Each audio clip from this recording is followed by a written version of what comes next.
Yo, what's up mga kabikers? Kumusta kayo for today's video? Siyempre, mag-share ako sa inyo ngayon ng isang recipe na pwede makatulong sa inyo kung naninegosyo kayo ng tinapay. Saka pwede nyo pagkakitaan ng recipe na to. Isa ito rin ang mamon mga kabikers, pero tinawag ko to na siya na mamon biak kasi biak yung kanyang ibabaw. Kaya iba yung kanyang style at saka napakasarap nito at napakatisay at napaka-attractive tingnan lalo-lalo na sa mga paninda. Kung gusto mo tong video na to, panoorin mo lang hanggang matapos at kung bago ka pa lang, huwag mong kalimutan mag-like, subscribe, click notification bell para updated pa kayo sa mga video natin na gagawin. Huwag nating pahabain. Let's go! Umpisa na natin. Yan, unang step, lagyan muna natin to ng margarine. Yan, margarine yung gagamitin natin dito. Pwede kayo gumamit ng lard or shortening. Kung ano, sa atin, pwede rin margarine gaya nitong ginagawa ko. So yan mga ka-bakers, ito yung mga kabuuan ingredients natin na gamitin sa atin na mamon, biak na mamon. So meron tayo dito white sugar, ayan, 350 grams. Meron tayo itlog, tatlo, ayan. Mantika, ayan, 1/4 cup, kahit anong klase ng mantika. So meron din tayo dito baking powder, ayan, 25 grams. Pinagsama ko na sa asin, yung asin 5 grams. Tapos gagamit din tayo dito ng milk powder, 30 grams. Ito yung milk boy mga ka-bakers. Tubig natin, yan, 3/4 cup. Ito yung ating gagamitin, cake flour, 500 grams or kalahating kilo. Pwede kayo gumamit ng all-purpose or third class. So yan mga bakers, umpisa na natin yung ating mixture. So yan mga ka-bakers, ang una kong gagawin ay ilalagay ko dito yung aking milk powder, yung milk boy. Tapos ilagay natin yung tubig. Yan, tapos tunawin natin.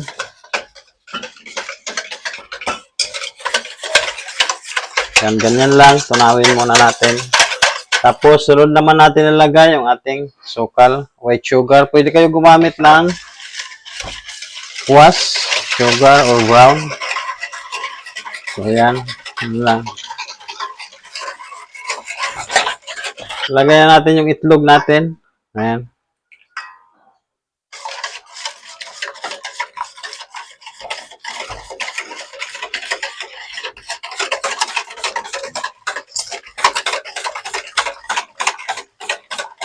Lagay na rin natin yung baking powder, pati yung asin.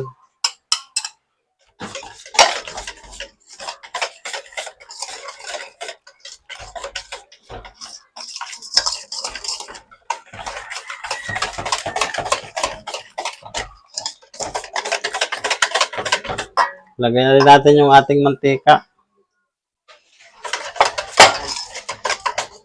So, imimix lang natin to hanggang mag-combine talaga yung ating mga ingredients na nilagay.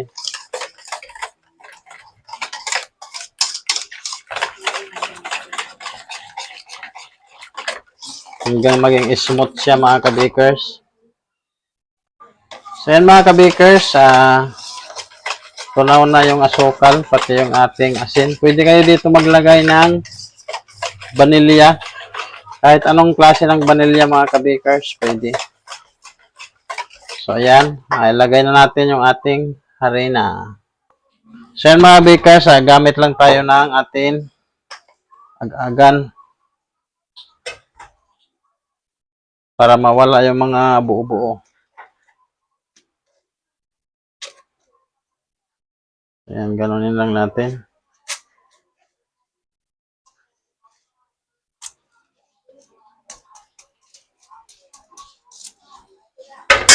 So, set aside lang natin muna to.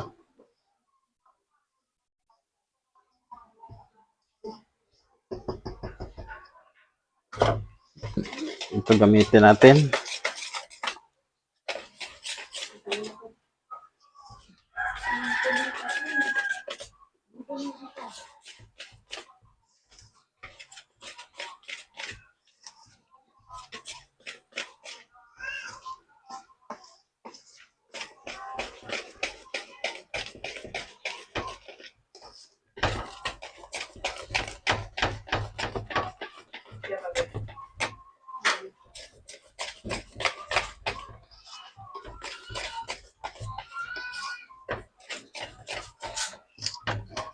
So, pwede na to. Ilagay na natin.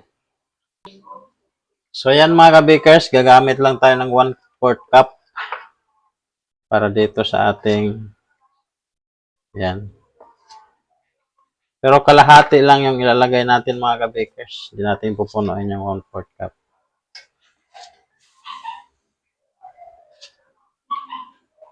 Yan. So, napakaganda nitong mamon na to mga ka-bakers. Diba? Iba-ibang style ng mamon.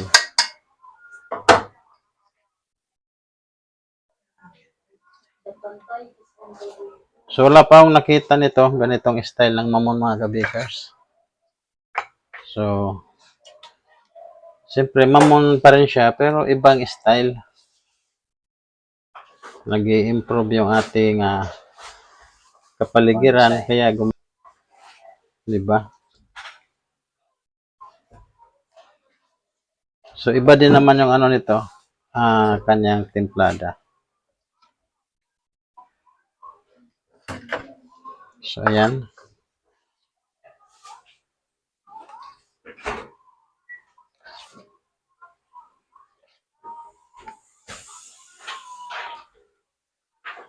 Tapos, lagyan natin.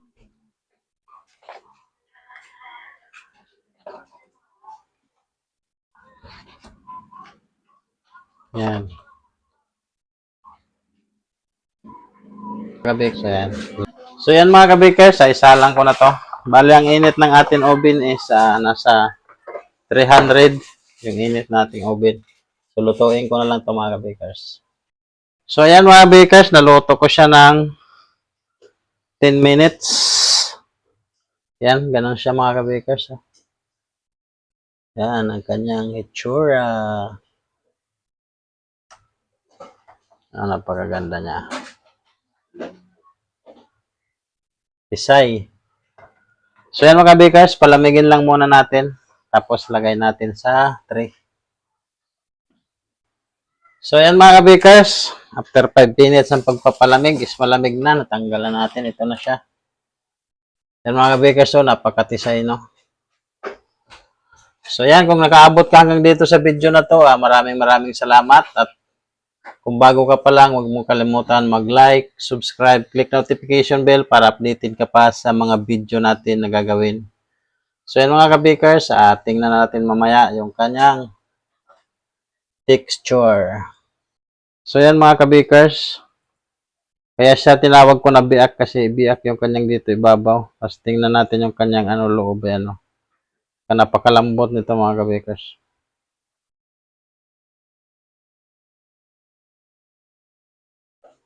Yan.